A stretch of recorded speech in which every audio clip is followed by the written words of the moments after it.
Since September the 11th, America has seemed locked into its war on terror. One might believe that American diplomatic horizons stop at the suburbs of Baghdad or Kabul. But while focusing on the vestiges of the World Trade Center, the country is secretly preparing for a new conflict, an undeclared war, but one that is the top priority for the intelligence community and the White House. Ahead of Al-Qaeda, more important than the quagmire in Iraq, the Chinese threat, America's new war.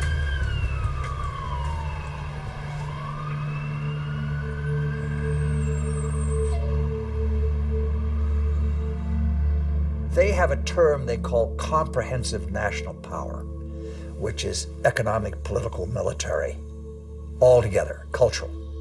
And they say this is the essence of China. This is the time for China to rise. Our time has come. This is the Tang Dynasty again. We are a great power. We are a world power. They are playing the old Sun Tzu game, winning the fight without firing a bullet, or that isn't what Sun Tzu said, but win the battle without losing men. That's the best way of winning. And I think they're very conscious of this, but they're willing to fight.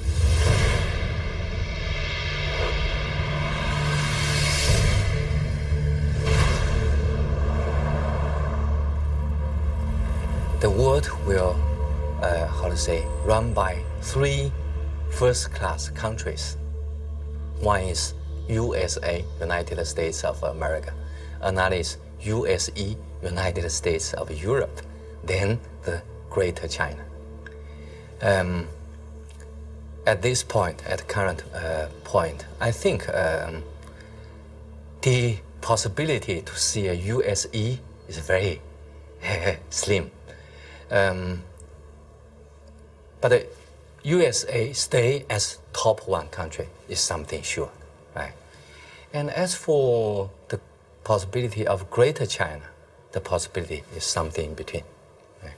So I tend to think Sino-US relations will be one of the most important bilateral ties in the coming years. And this bilateral tie will decide the nature of international relations in 21st century. If this bilateral tie is confrontation-oriented, then the whole 21st century will be bound by confrontation.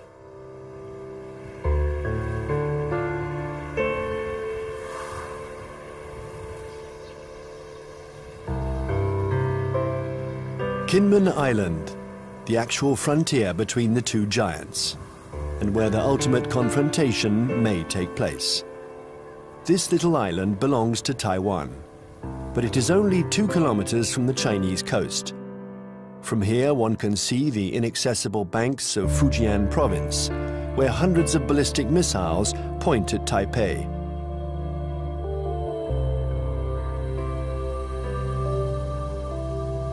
"24 hours a day, for 60 years, Taiwan has been watching Communist China. This island, regularly threatened by Beijing, has been bombarded thousands of times. It has never surrendered. America has sent a message to Beijing. The fall of Kinmen would lead to a direct confrontation. We're in the Strait of Taiwan. It's here that a military clash might one day break out.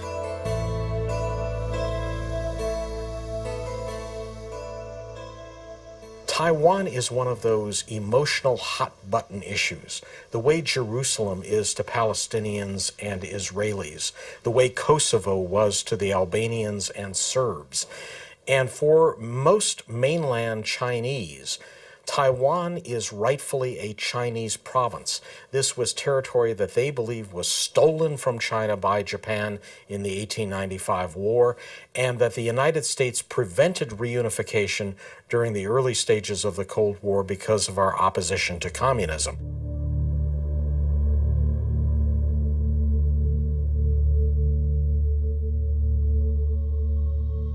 In 1996, here in the Straits of Taiwan, China and America engaged in their biggest military standoff.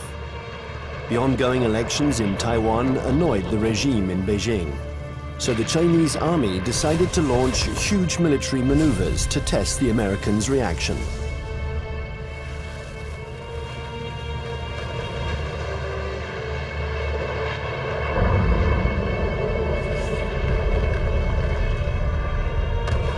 After several days of this Chinese show of force, Washington deployed 2 aircraft carriers. It was the first time the two countries came face to face. For several days, there was extreme tension between the two nuclear powers.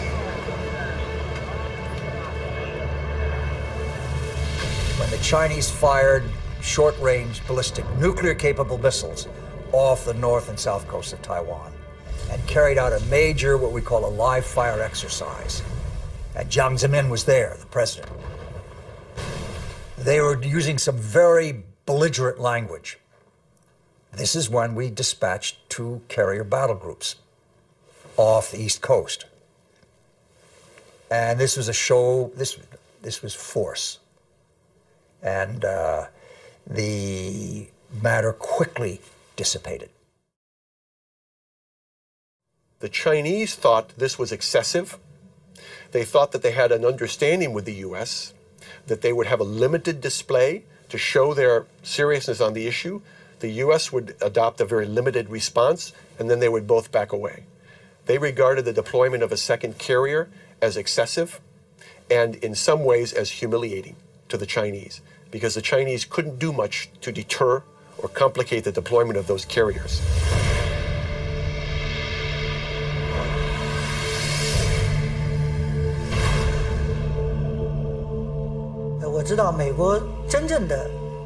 I know this story well, and I can tell you that the truth is very different from the American propaganda. I was there in 1996. The Americans had promised to send an aircraft carrier to Taiwan for Election Day to protect Taiwan. But actually, the only American ship near Taiwan was the electronic spy ship Bunker Hill, and it was more than 200 nautical miles away. And the first American aircraft carrier was 600 nautical miles from Taiwan. So the truth is that the Americans announced that they were coming, but they kept their distance.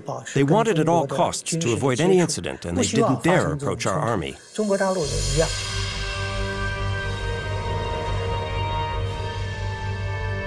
Even if the Americans didn't take much of a risk, in the eyes of the world, they reaffirmed a sacred principle of their foreign policy.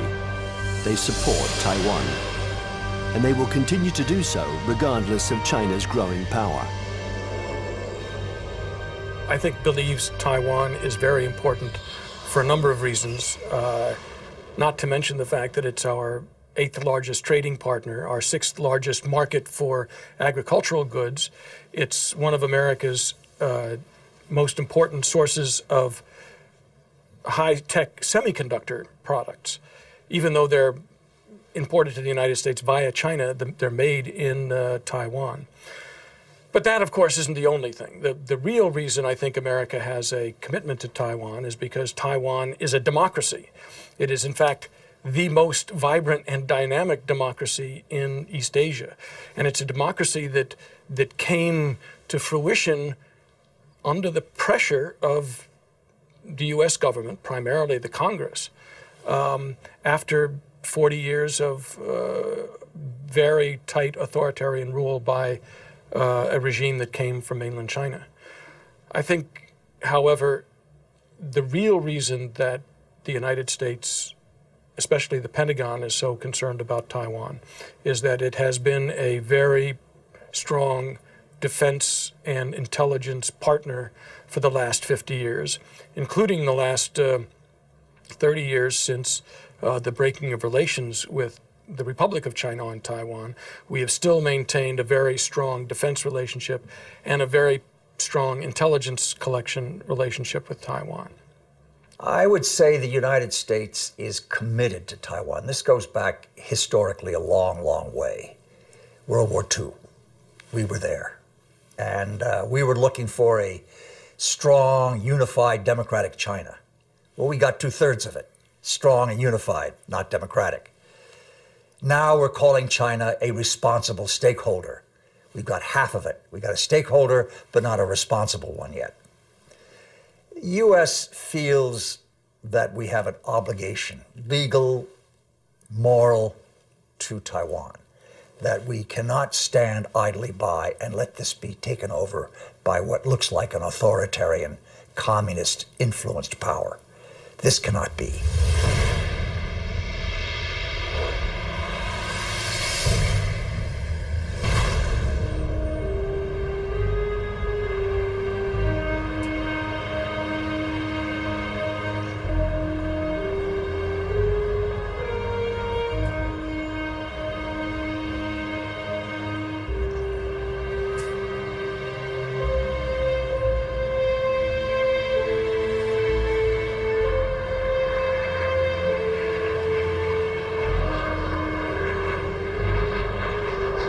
Taiwan, an island of 23 million inhabitants, 250 kilometers from the Chinese coast, is today the most explosive strategic issue between China and the United States.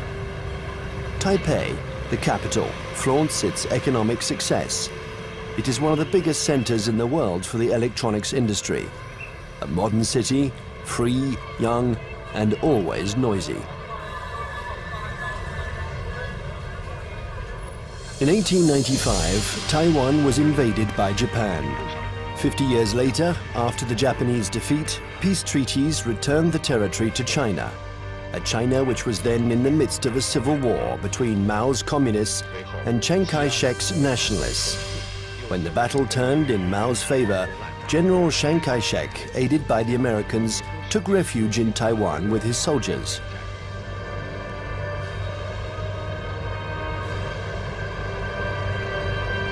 Since then, two Chinese governments have coexisted. In Beijing, the communist regime that controls the entire mainland. And in Taipei, the nationalist regime, having become little by little a democracy, calling itself the Republic of China, which rules only Taiwan. Officially, these two governments both claim to be the legitimate representatives of all the Chinese. Taiwan is not recognized as a state by the UN. Only 20 small countries maintain diplomatic relations with the island. A fragile independence, while Beijing still considers Taiwan as the 23rd province of the People's Republic, a rebel province that the regime intends to reunite with the motherland. I would say two major motivations. There are many others, but two major ones. The first one is national pride, unification of China. They are committed to this. This is a strong emotional drive in China. And you don't downplay it. It's real. It's powerful. The second is strategic. They know through history, if Taiwan is in unfriendly hands, that China is very badly affected. If you turn the globe around, and if you were the Navy commander of the Chinese armed forces, then you will see the only way to protect my coastline is to extend our defense and power projection capability far away from our territory. Why I need to do that? Because the economic center, financial center, education center, production center of today's China is all on the coastline. So the Navy's mission is to make sure that nobody touched this so I can continue to grow. To go out, you have a big stone right there. You can go other places, but there is a stopper, a stone blocking your way, and that's Taiwan. Now, Taiwan depends on the outcome of elections that could change its executive power and stock market risks that can endanger its economy. Beijing, nevertheless, has understood that whatever the mood on the island, especially when it is favorable to political reconciliation, the strategy must never change. Imperturbable, the communist regime continues. On one hand, to offer Taiwan favorable business privileges on the mainland. On the other hand, it regularly reiterates its military threats. If the Taiwanese are too insistent about their desire for independence, they're going to have to fight for it. Whatever Taiwan's political tendencies, Beijing's position doesn't change one iota.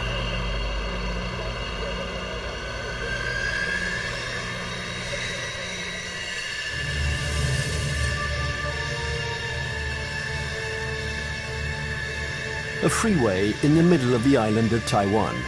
In a few minutes, it has been transformed into a landing strip. The population watches this military exercise. They're used to it. French Mirage 2000 and American F-16 jets land and take off with an enormous roar.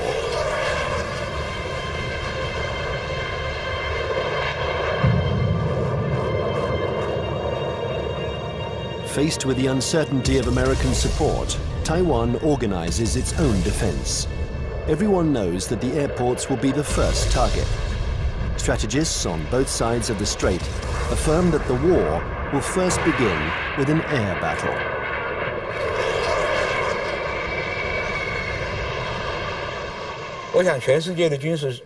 I think that experts the world over know that it's very difficult to succeed with an invasion. We still remember Normandy.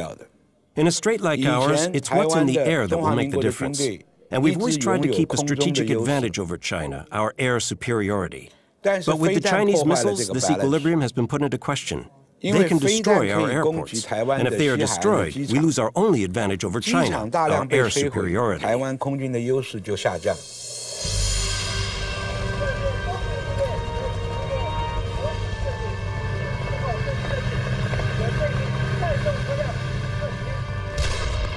Taiwan's military power is concentrated in its air force, but also in special ground forces. They are training to face the Chinese People's Liberation Army. In the event of a conflict, they expect elite Chinese troops to parachute onto the island to attack strategic targets. Every Taiwanese people here knows that when the war comes, Taiwan is going to take the first bullet. We are going to take the first bullet, and probably we're going to take the bullets continue for about 2 weeks until a month, until that the United States coming. And there's no way that U.S. will come here to fight a difficult fight. If they really want to get involved, it's better for them that to wait when the Taiwanese people, we are wearing down the Chinese elite troops and give them the huge number of the sacrifice. And then the U.S. can come in and clean out the battlefield and win an easy fight. Everybody in Taiwan knows that.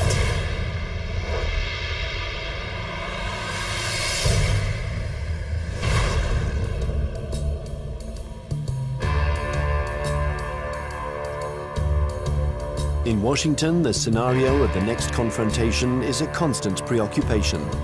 They know that Chinese military power has increased significantly, but how the Pentagon will react in case of a new Taiwan crisis remains a mystery. It's certainly not automatic, the support for Taiwan. It never has been. The United States has always maintained a policy of so-called strategic ambiguity, in which neither Beijing nor Taiwan can know clearly what the U.S. response might be under any given set of circumstances. I think that 10 years later, from 1996, the missile crisis in the Taiwan Strait, to 2007, we would approach the Taiwan issue with a little bit more caution. We would approach the Taiwan issue with a lot more caution. What this means, I think, is that we would be probably resupplying Taiwan by air. We probably would put a active duty military contingent on Taiwan rather than risk putting our ships in harm's way. Coming away from this crisis, the U.S. has concluded that I think there's been problems in what they've concluded. The U.S. has concluded that the Chinese were somewhat intimidated by the U.S. deployments, and that in fact they now know the U.S. is very determined to use force if necessary to ensure peace and stability in the Taiwan Strait. In fact, however, I don't think the Chinese were all that intimidated by the deployment of the carriers. What they were is it strengthened their resolve to acquire capabilities so that they won't be intimidated in the future.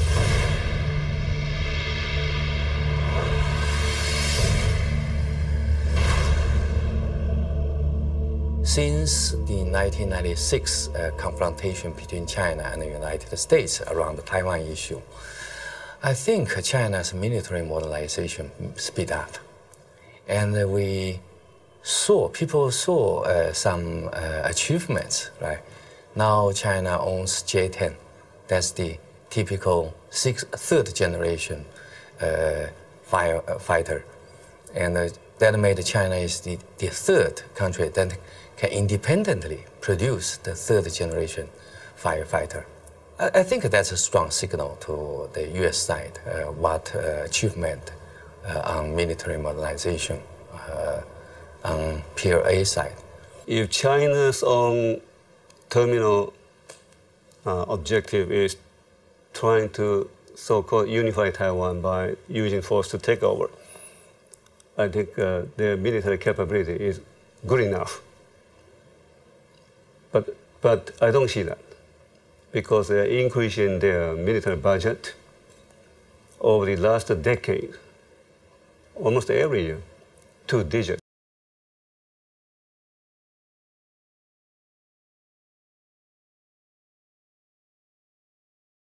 And their budget is not transparent. Some observers calculated, they said, well, in fact, the real number could be triple or double the current budget that they made it public. So why they are doing it? They even, for instance now, they even try to show off they have the capability to destroy the satellite circling around in space. Why they did it? Because they want to show to the rest of the world that we are capable of one day becoming a superpower, maybe overtaking the United States.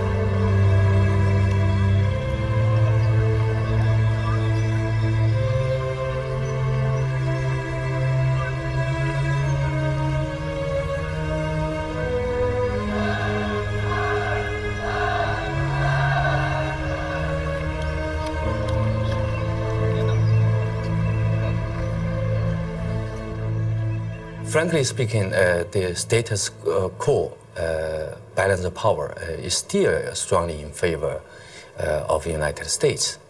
But the situation of balance of power is on the change. And I think time is on China's side.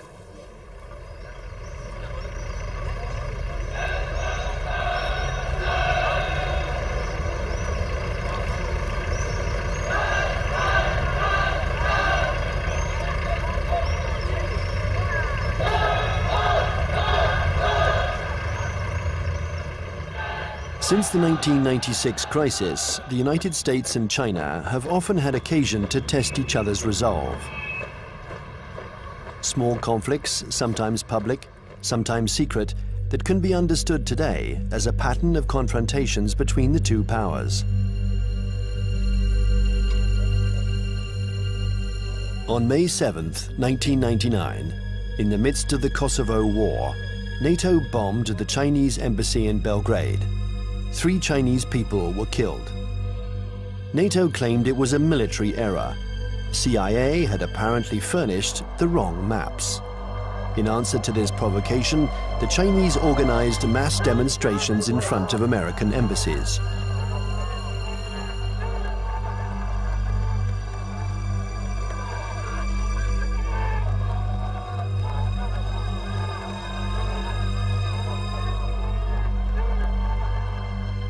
Less than 2 years later, China had its revenge.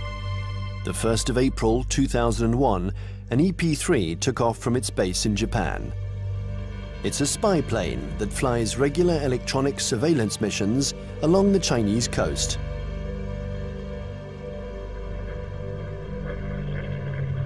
After 6 hours of flight, while still in international airspace, the American airplane was intercepted by 3 Chinese jets.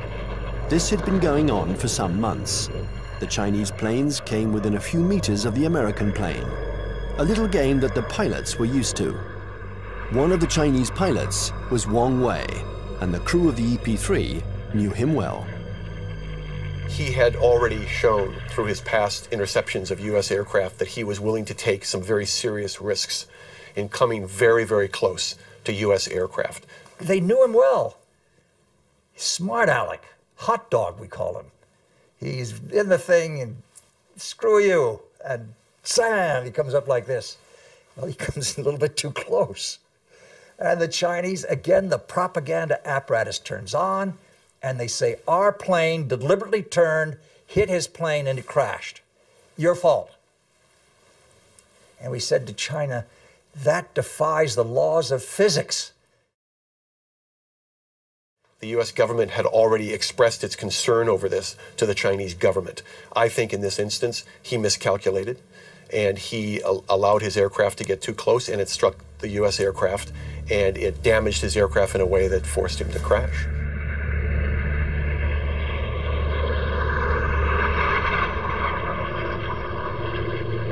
The Chinese jet plunged into the sea. Its pilot was declared missing. The EP-3 was seriously damaged. It was forced to make an emergency landing, but the closest airstrip was a Chinese military airbase. The airplane succeeded in landing there, but it was now in Hainan, and the crew was immediately taken prisoner. Our air crew is immune to PRC jurisdiction. For the next 10 days, China and the US would perform a diplomatic ballet, each accusing the other of responsibility for the accident. Beijing refused to liberate the crew. This bought time for their military experts to inspect and dismantle the American airplane, which was jam-packed with secret defense equipment. Oh, they got the equipment from the plane, and they studied it and took all these things from it. Yeah, they got something. But I mean, it's no big deal. Finally, 10 days later, a letter from the US ambassador apologized for the death of the Chinese pilot, and the crew was freed. What was left of the EP-3 was loaded onto a huge Antonov transport plane. Direction, the United States.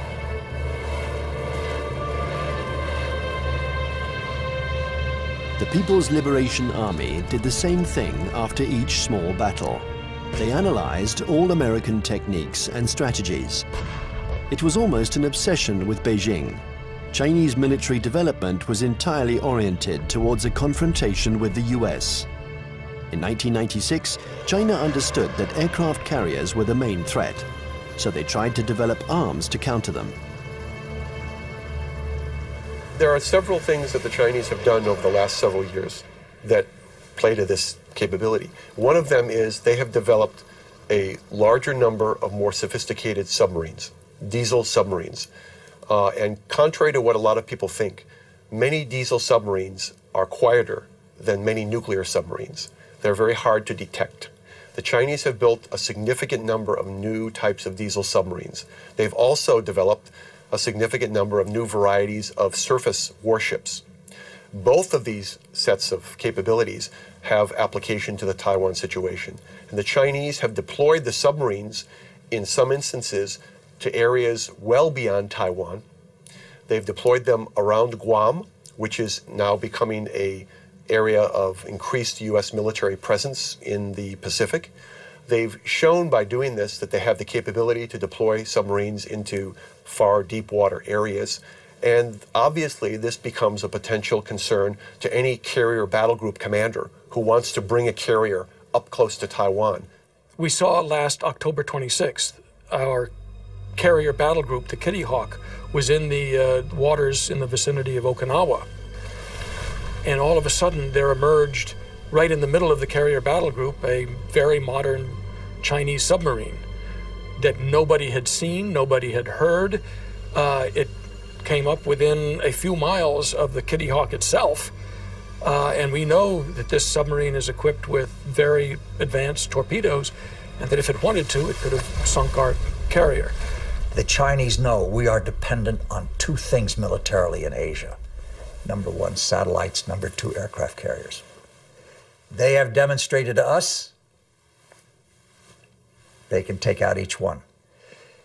Will they ever do that? I doubt it. This is what you might call psychological warfare.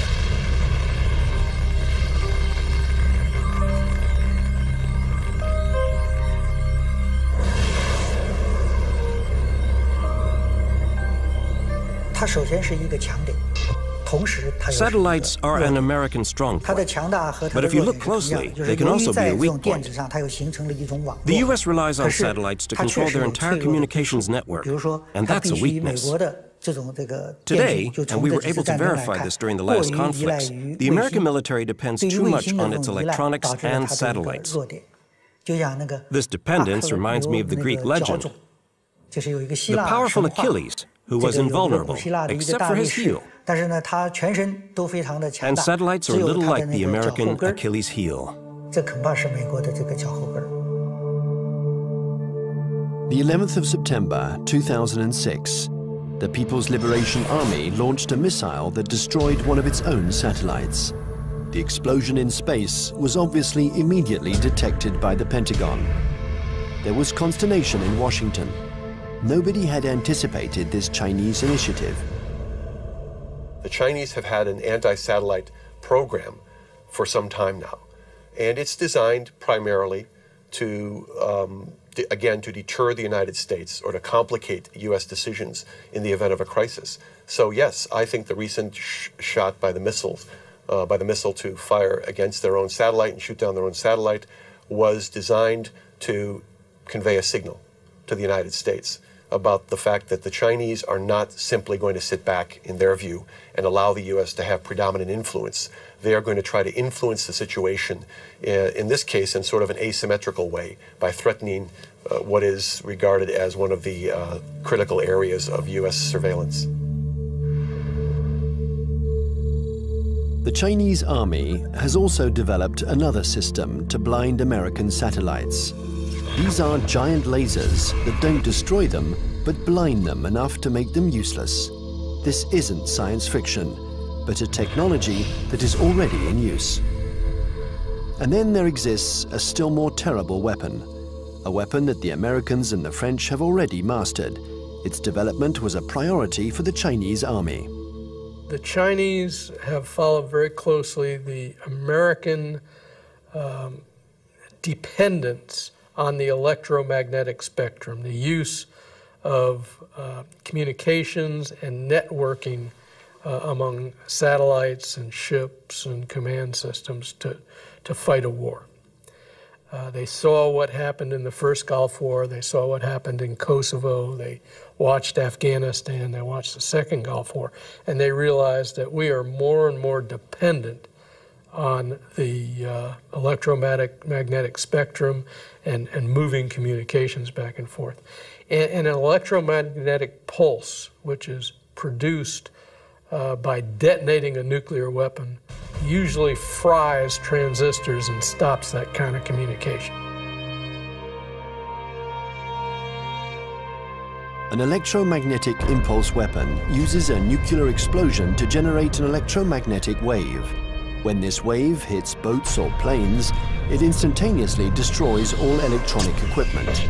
No one dies, provided they are far enough away from the nuclear explosion. But the American battleships, totally dependent on electronics, would immediately be disabled. The Pentagon report described a nuclear detonated or nuclear generated EMP. I asked people in Pentagon, why don't you say they have conventionally generated EMP? They say, we don't want them to know whether we know them. The conventionally generated EMP is less problematic and it is more useful or more usable, because when you have this EMP, there will be no nuclear fallouts. There will be less international protests. They already have it.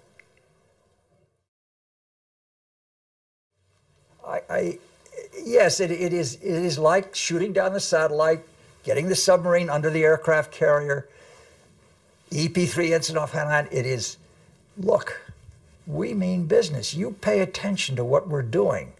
We're publishing the figures that our military budget is going up because we are creating a strong defense against you. China's developing power isn't only military. The regime has understood that it has to make use of every citizen, every business, every organization in its confrontation with the United States. An arms race wouldn't make sense against Washington. It's a war to control energy, the media, culture, and raw materials. And facing an America that overconsumes, that is deeply in debt, an America weakened by its own excesses, China counters with its best weapon, its breathtaking economic growth. The new threat isn't the classic military threat, direct confrontation between one country and another. Today, it's no longer guns against guns, airplane against airplane, or tank against tank. Confrontation takes many forms, in many different areas. For example, in finance or the media, there can be attacks in all these areas. The object of these new kinds of conflicts is the same as in a conventional military confrontation, forcing the enemy to accept certain conditions. It's still war, but war today goes beyond this military domain. It's what we call an unrestricted war. One has to learn to decode the battles in this new war. Sometimes they are small events that seem harmless at first. Thus, on February 27, 2007, the main American stock indexes plunged. Paris had just lost 3%. New York is in an uproar. The cause of this mini crash began with a tornado that originated on the other side of the world, in Shanghai. Suddenly, and with no apparent reason, the stock market there lost 9%, and it took the whole planet down with it. Nobody really understands what happened, but in New York, they pondered the lesson. China had just shown that it could use its new economic power to destabilize its adversaries, above all when they are weakened, like the United States, by the subprime crisis. Beijing uses economy in several ways. First, by influence. In Southeast Asia, worldwide. They invest money when the leaders visit that capital. Then they sign some agreements. The second is what you said. They would only hint at something they might do. For instance, the now $1.2 trillion US foreign reserve of China as of the end of March 2007, 40% of them are deposited in United States Treasury bills. So if Beijing decides to transfer that to euros, it will be very painful for the United States. But Beijing doesn't need to say. It only hints here and there. And Washington feels a big headache. Thus, China and America multiply their battlefields. There is the piracy of Hollywood DVDs, the recall of Chinese toys by American builders, the reception of the Dalai Lama in Washington, the buying up of oil companies by Beijing, hundreds of conflicts. China and America think that they have to dominate in order to survive. The U.S. consumed over 35% of the whole, global consumption, right? 8 times as their population percentage. So they enjoy this position as the only superpower. Then they can get extra resources. So there is a bipartisan support stance for U.S. foreign policy. They will remain as the only world leader in the world. And then they will keep alert against any country, no matter the name of this country, China, French, Russian, Germany, India, Brazil, any country that can threaten the U.S. dominance, that will be a problem.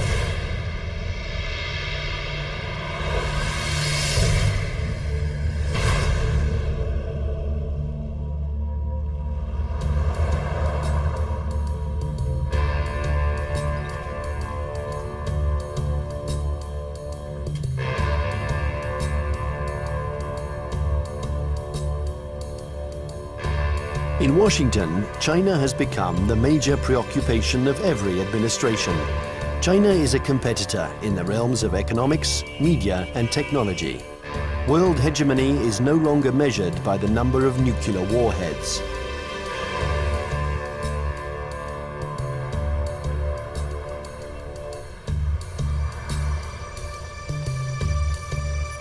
Congress has even created a permanent investigation commission, unique in its kind, whose mission is to study the economic and security challenges posed by China. Russia never got that kind of attention during the times of the Cold War.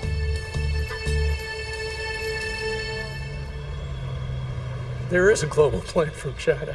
They have two. One was started in March 1986, called the 863 program, and one in March 1997 called the 973 program. The first, the 863 program, called the Torch Plan, was a global plan designed to gather and bring to China dual-use technologies that could be used to improve China's technological base and economy and industry while improving its military capacity. And it's an organized thing, you know. Each industry every year from the central government gets goals and targets and objectives and gets told to send people out and go do that. So it is organized, and it's not perfect, but it's organized. And the 973 plan is a parallel designed to improve their capacity in basic research and innovation. People in the States pay too much attention to China. So there are some oversensitive on China. Then this oversensitive leads to a lot of, over-exaggerate conclusion. So that's no good to find the real fact. I think the real fact is that the economic power of China is still far ahead of, far lack of United States, not to mention military power.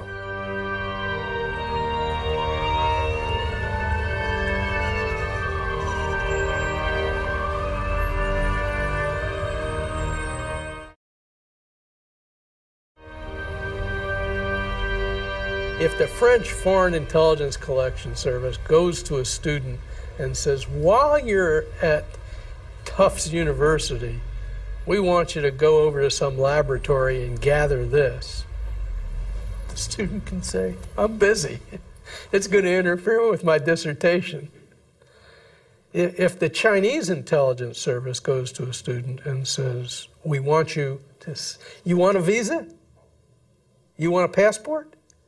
When you go to the United States or to France, you will write a dissertation on this, you will work on this project, and you will report back to us, or you'll never get a job in China, or your family will lose its house. Now, they have the capacity to do that. The United States cannot maintain itself as a superpower if we allow our industrial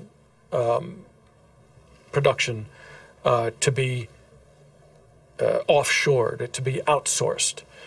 And that's what's happening now. We're finding very large amounts of our basic core industries. And I don't mean just like steel. Steel is one of them, copper, basic, resources.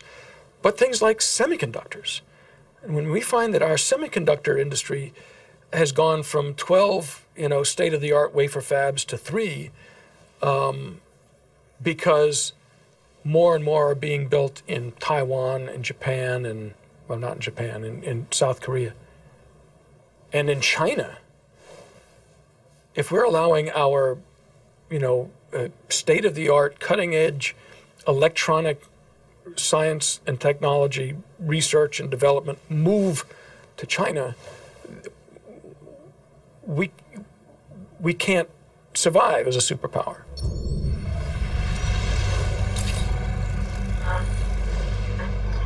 This technological war culminates in cyberspace. China and the US have armies which are developing cyber soldiers who spy on or attack each other's computer networks.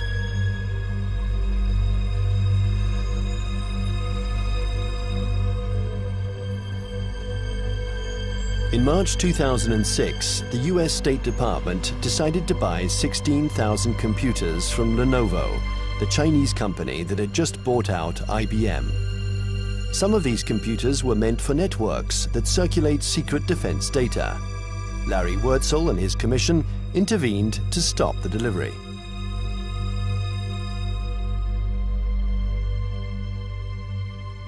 Having been an intelligence officer for a lot of years, 25 years in military intelligence, and having also for a part of that time worked on counterintelligence and signals intelligence, communications intelligence, that I knew it was technically possible to alter or embed either software or even hardware into a computer that would allow someone access to a whole network.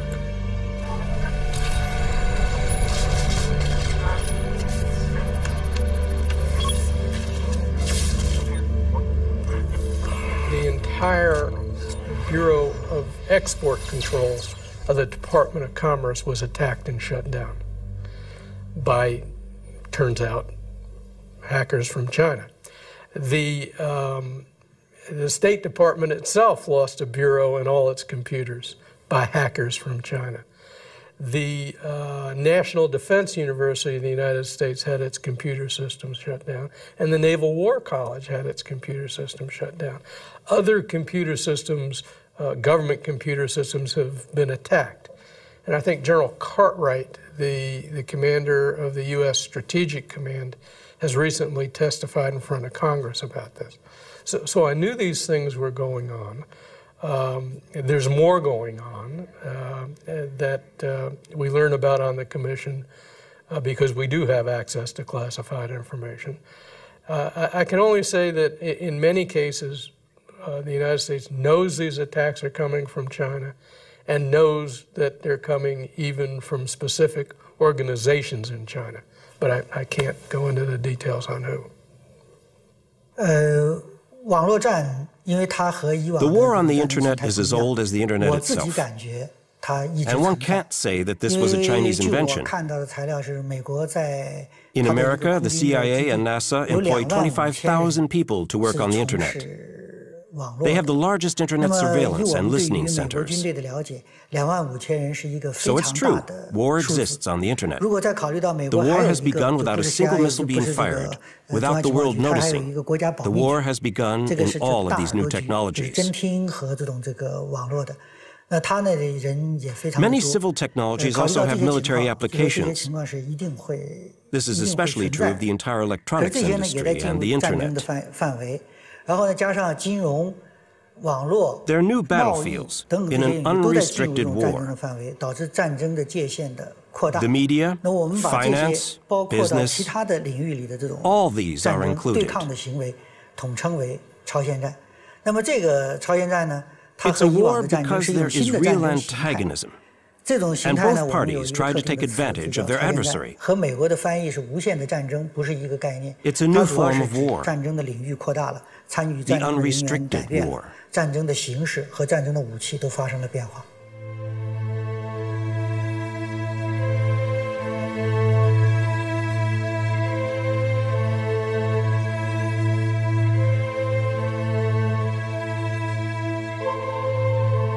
This unrestricted war has already begun. Almost everywhere in the world, there is a fight for oil, for water, for resources that are dwindling in the eyes of the West because of China's development. America uses its military might to assure its power and guarantee its vital supplies. China employs an asymmetrical strategy. It looks for its adversaries' weak points. Nevertheless, this war is apparent everywhere in the world. In North Korea, Myanmar, Iran, or Darfur, in all the hotspots, China and America are opposing each other in the wings.